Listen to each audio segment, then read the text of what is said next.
Let's just be completely honest for a second. How many times have you caught yourself muttering under your breath, just begging for 5 minutes of peace? You close the bathroom door, and immediately, you hear those little paws scratching frantically at the bottom crack. You try to walk down the hallway, you almost trip over them because they decided the exact middle of the floor is the perfect place to lay. You come home exhausted from work only to find your dirty, sweaty socks dragged right into the middle of the living room. It is so incredibly easy to sigh, roll your eyes, feel suffocated.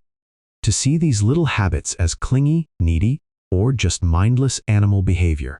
You might even feel a little guilty for losing your patience. But hold on. Take a breath. Stop being so hard on yourself. I need you to look at them right now. Really look at them. You do not have an annoying dog. What you have is a desperate, hopelessly devoted romantic who just doesn't have the words to tell you how they feel. They don't have a voice. So they are forced to use these awkward, messy, sometimes frustrating little habits to scream at the top of their lungs just how much they love you. Let's start with the bathroom. You feel smothered because they follow you in there. You think they don't understand the concept of personal space. They aren't trying to invade your privacy. In their world, when you are in that tiny enclosed room, you are completely vulnerable. They squeeze themselves into that cramped little space with you, sitting quietly in the corner because they are standing guard. They are silently vowing that they will not let anything hurt you while your guard is down. And what about when they lie right in the middle of the doorway? You try to walk down the hall and they are spread out like a heavy roadblock.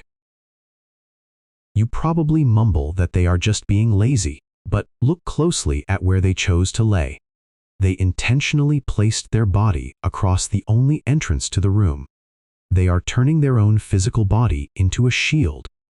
They are telling you that absolutely nothing and no one is allowed to cross that threshold and get to you without stepping over them first. There is the laundry.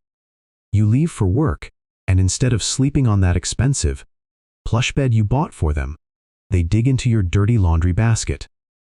They pull out your worn-out t-shirt, the one that smells strongly of your sweat, and they curl up on it. You think it's gross. You don't realize how terrifyingly empty the house feels to them. The second you lock that front door, your scent is the only anchor they have in a silent, lonely house. They bury their nose in your dirty shirt because breathing you in feels like a physical hug. It is the only thing that keeps them from falling apart until you finally come back. Have you ever just been standing in the kitchen, scrolling on your phone, and suddenly your dog walks up and leans their entire body weight against your legs? They press in so hard that if you stepped away, they would probably fall over. You might push them away, thinking they are just tired or begging for food. But dogs do not have arms. They can't wrap their arms around your neck and hold you tight. Pressing that heavy, warm weight against your legs is the deepest, most desperate hug they can possibly give you. They are literally anchoring their physical existence to yours. And when you finally go to sleep, jump on the bed, but instead of resting their head on your chest, they turn entirely around. They point their back right at your face, staring out into the dark room. It feels a little like a cold shoulder, doesn't it? But a dog's back is their biggest blind spot, is the one place they cannot defend. By turning their back to you while they sleep, they are handing you their life. They are showing the ultimate surrender because they know, with absolute certainty, that the space right behind them where you are is the safest place in the entire universe. Sometimes, when you are busy typing on your laptop, feeling the heavy weight of your responsibilities, they will walk up and drop a completely destroyed, slobber-soaked toy right on your lap. You usually just toss it aside, thinking they want to play fetch and you don't have the time. Stop ignoring it. That shredded piece of fabric is their most prized possession. They aren't just trying to play. They saw that you were stressed. They brought you the only treasure they have in this world. They are offering you everything they own, just hoping it might make you smile. Right after that, They will lie down under your desk, curl into a tight little ball, and let out a long, heavy, trembling sigh. You hear it and think they are bored or depressed. But that sigh is the sound of their entire nervous system letting go. It is the sound of their armor falling to the floor. Deep breath means they finally feel safe enough to completely power down simply because you are in the room with them. You catch them just staring at you from across the living room sometimes. Not whining, not begging for a treat. Just looking. In the wild, prolonged eye contact is a threat, but your dog uses it to physically embrace you. They are tracing the lines of your face, soaking in your presence, making sure you are still exactly where you belong. And when you grab your keys and leave the house, they don't cry, don't scratch at the door. They just watch you go from the sofa. Your ego might feel a little hurt that they don't seem to care that you are leaving. But a silent dog is a dog with ultimate, unshakable faith. You have taught them that no matter what happens out there, their world always comes back. You always come back. But there is one final thing, the most heartbreaking, beautiful compliment they will ever give you. There are going to be nights when life absolutely crushes you. You come home, shut the bedroom door, slide down the wall, and you just break.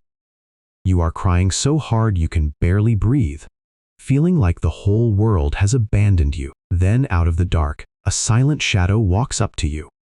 They force their cold, wet nose under your arm, gently lick the salty tears off your cheeks.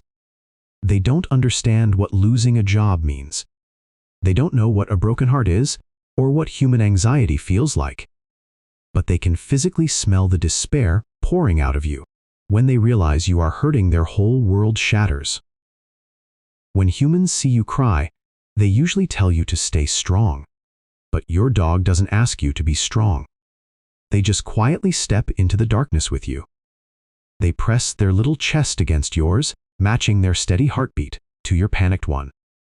They use their own body as a sponge, willingly absorbing your panic, your grief, your anxiety into themselves.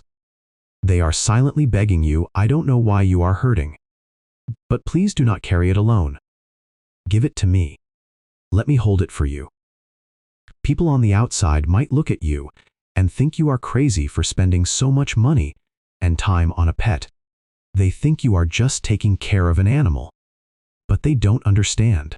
Half the time we think we are rescuing them when in reality they are the ones quietly stitching our broken pieces back together every single day. In the real world, you might just be an ordinary person, struggling to get by, feeling unimportant or unseen. But the second you open that front door in those deep, soulful eyes, you are the sky. You are the air.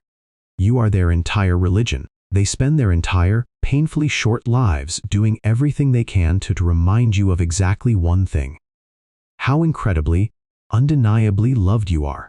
So, if you are watching this on your phone right now, put it down.